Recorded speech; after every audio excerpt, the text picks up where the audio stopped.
दोस्तों, आज का वीडियो का आपने मेरा थंबनेल देखा होगा। सावधान हिंदुओं, सावधान हिंदुओं, मुसलमान बेच रहे अपनी पहचान छिपाकर पूजा सामग्री। अब यह कहने के पीछे या ये वीडियो बनाने के पीछे तात्पर्य क्या था? तो ये मेरे साथ घटी हुई घटना है। इस घटना के कारण ही मैंने यह वीडियो बना है। आप देखते होंगे, जब भी आप पूजा सामग्री लेने जाते हो तो ना, अधिकांश दुकानों के ऊपर में बोर्ड नहीं होते। अभी त्योहार चालू है तो रोड पे दुकानें सजी हुई है। हम कोई भी दुकान में जाते, हमको जो पूजा के लिए, हमारे आराध्य दैवत के लिए जो सामग्री चाहिए, जो पंडित ने लिस्ट बना दी हुई है या पुजारी ने जो लिस्ट बना दी है, उस लिस्ट के अनुसार हम सामान लेते और उस दुकानदार से वह सामान हम खरीदते। दुकानदार को सब चीज़ें मालूम होती, दुकानदार हमको सामान निकाल देता, हम पैसे देते और वहाँ से चले जाते। तो नमस्कार दोस्तों, मेरा नाम समीर देशकर, मैं नागपुर शहर में रहता हूं और आप सभी लोगों का स्वागत करता हूं सीखो हिंदू सीखो इस यूट्यूब चैनल पर। अगर आप नए चैनल पे तो चैनल को सब्सक्राइब करना ना भूलें, क्योंकि इस तरह की जानकारियां सिर्फ और सिर्फ इसी यूट्यूब चैनल पर देखने के लिए मिलती है। तो हम कहाँ आते कि जैसा मैंने आपको बताया कि हम पूजा सामग्री का सामान लेते, पैसा देते और घर चले आते। तो मैं आपको प्रूफ के साथ बताने वाला हूँ कल मेरे साथ क्या घटना घटित हुई जो मेरे लिए एक शौक था। वह घटना मेरे लिए शौक था, हो सकता है आपके लिए भी शौक हो, क्योंकि हमें सोचने पे मजबूर कर दिया। इस घटना ने मुझे सोचने पे मजबूर कर दिया।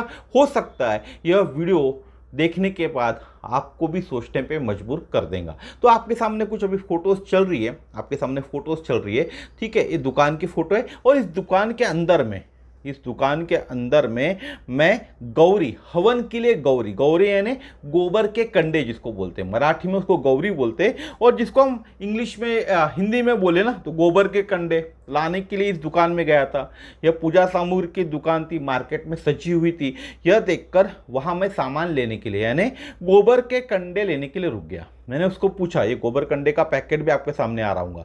मैंने उसको पूछा, भाई ये गोबर कंडे का पैकेट कितने का है? उसने कहा भैया 30 रुपये का। मैंने बोला मुझे 5 पैकेट चाहिए, कुछ कम करो। तो उसने कहा 140 रुपये दे दो भाई। मैंने बोला ठीक है मालिक, 140 रुपये मैं आपको देता हूँ, आप मुझे आपका QR कोड दे दो। आप नॉर्मली तो हम ऑनलाइन पेमेंट करते, पहले तो कैश करते थे। तो जब मैंने उसको QR कोड मांगा और QR कोड को स्कैन किया तो उसके ऊपर नाम क्या लिख कर आया? अब्दुल इकराम अब्दुल सलाम अंसारी। पूजा सामग्री, हिंदुओं के पूजा सामग्री बेचने वाला जो दुकानदार था उसका नाम क्या था? अब्दुल इकराम अब्दुल सलाम अंसारी।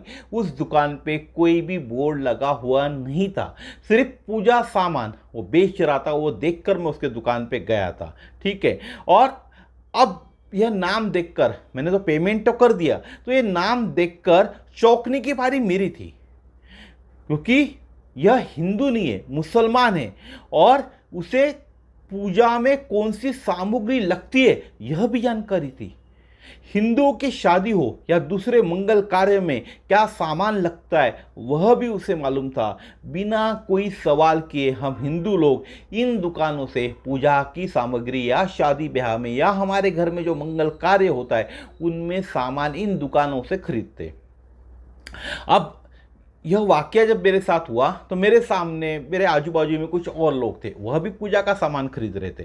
कुछ लोगों का कुछ मंगल कार्य होगा, शादी होंगी, उसके हिसाब से सामान खरीद रहे थे।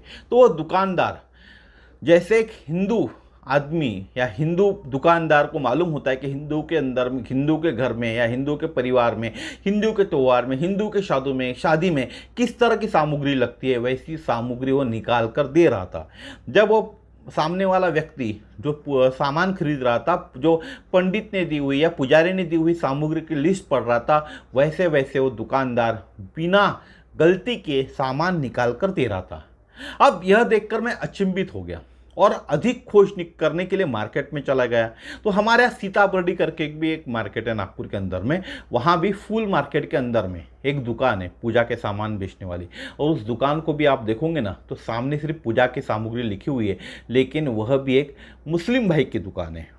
अधिक और खोज करने पर पता चला कि हिंदू त्योहारों के समय, चाहे गणपति हो, चाहे नवरात्रि हो, चाहे दिवाली हो, अधिकांश मुस्लिम लोग पूजा सामग्री की दुकान लगाते।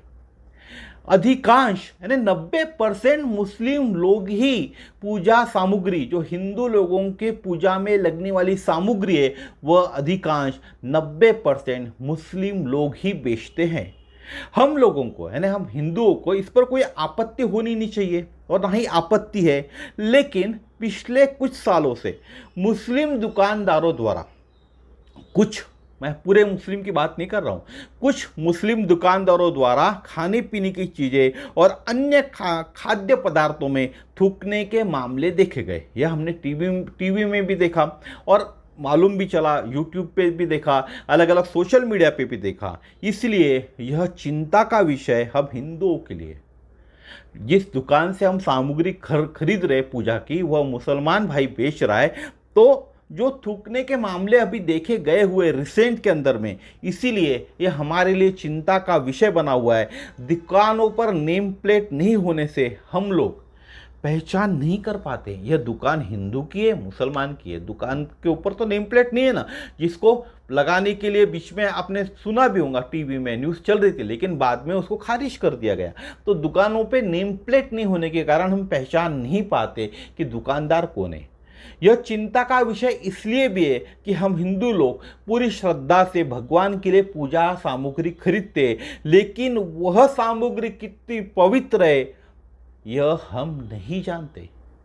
जो पूजा सामग्री जिस दुकानदार से हम खरीदते हैं, मैं नहीं कहता कि हर दुकानदार गलत काम कर रहा है, लेकिन कुछ दुकानदार होते हैं जिनको हमने देखा हुआ है कि सामग्री के अंदर में थूकते। अगर इन सामग्री के अंदर में किसी ने थूक दिया होगा तो वह कितनी पवित्र है, क्योंकि हम तो हमारे भगवान के लिए, हमारे पूज्य, हमारे आराध्य के लिए वो सामग्री खरीदते। हमको तो नहीं मालूम ना, और कितनी असली है कितनी नकली है यह भी हम नहीं जानते।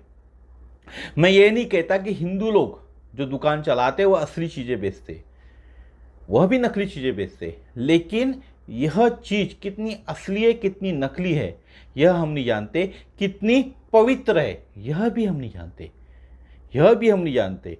यह अब आपको इन दुकानों से सामान खरीदना है नहीं खरीदना है, यह आप पे निर्भर करता है कि आप पूजा सामग्री आपके घर के लिए कहाँ से खरीदें। सिर्फ मुस्लिम भाइयों से मेरा एक निवेदन है, जो मुस्लिम भाई पूजा सामग्री की दुकानें चलाते, उनसे मेरा एक निवेदन है कि इस बात का ख्याल रखें कि हिंदुओं के आस्था को ठेस न पहुँचे। आप पूजा सामग्री बेचते हो, कोई गलत काम नहीं कर रहे हो। हिंदुओं के लिए पूजा सामग्री आप बेच रहे हो, दुकान बनाए हो आपने, दुकान में सामान बेच रहे हो, तो कोई गलत काम नहीं कर रहे हो। सिर्फ इस बात का ख्याल रखें कि हिंदुओं के आस्था को ठेस नहीं पहुंचना चाहिए। जो भी आप सामान बेच रहे हो पूजा का, उसमें किसी भी हिंदू के आस्था को ठेस न पहुंचे, यह बात का आप ख्याल रखें। बाकी सामान तो हमको हिंदू के दुकान से भी खरीदना है, मुस्लिम की दुकान भी से भी खरीदना है। तो अब ये निर्भर करता है आप पर, क्योंकि जब आप स्कैन करोगे, QR कोड स्कैन करोगे, तब आपको पता चलेगा आपके शहर में कितने मुस्लिम भाई, कितने मुस्लिम लोग हैं या कितने मुस्लिम भाई है जो पूजा सामग्री का सामान बेचते हैं। क्योंकि बोर्ड नहीं लगे रहते, सिर्फ पूजा सामग्री का दुकान देखकर हम वहाँ चले जाते और वहाँ से सामान खरीदते। आप खोजबीन करिए, तब आपको पता चलेगा। ये हमारा एक आस्था का विषय, हम हिंदुओं के आस्था का विषय, क्योंकि हम हमारे आराध्य को पूछते। अभी नवरात्र आएगा, गणपति आएगा, तो हम हमारे आराध्य को पूजन करते। तो आराध्य को जब हम पूजन करते तो हमको पवित्र वस्तुओं की जरूरत होती है। तो ये वस्तुएं कितनी पवित्र है यह हम नहीं जानते। इसीलिए मैं कह रहा हूँ, यह आपके विश्वास पे, आप पे निर्भर करता है कि पूजा सामग्री के सामान आप कहाँ से खरीदें।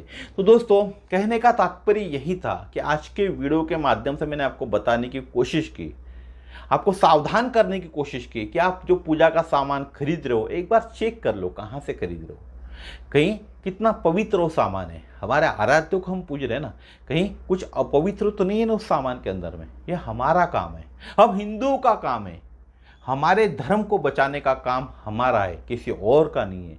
इसीलिए मैं कह रहा हूँ कि जब भी हम सामान खरीदें पूजा सामग्री, तब हमें चेक कर लेना चाहिए। कोई भी मुसलमान के दुकान से खरीदने में कोई प्रॉब्लम नहीं है, सिर्फ चेक कर ले कि सामान कैसा है, पवित्र है या अपवित्र है। ये हमारा कर्तव्य है। तो दोस्तों, आज का वीडियो यहीं तक था। कल फिर मिलेंगे इस तरह के नए वीडियो में नए विषय के साथ। नमस्कार, जय श्री राम।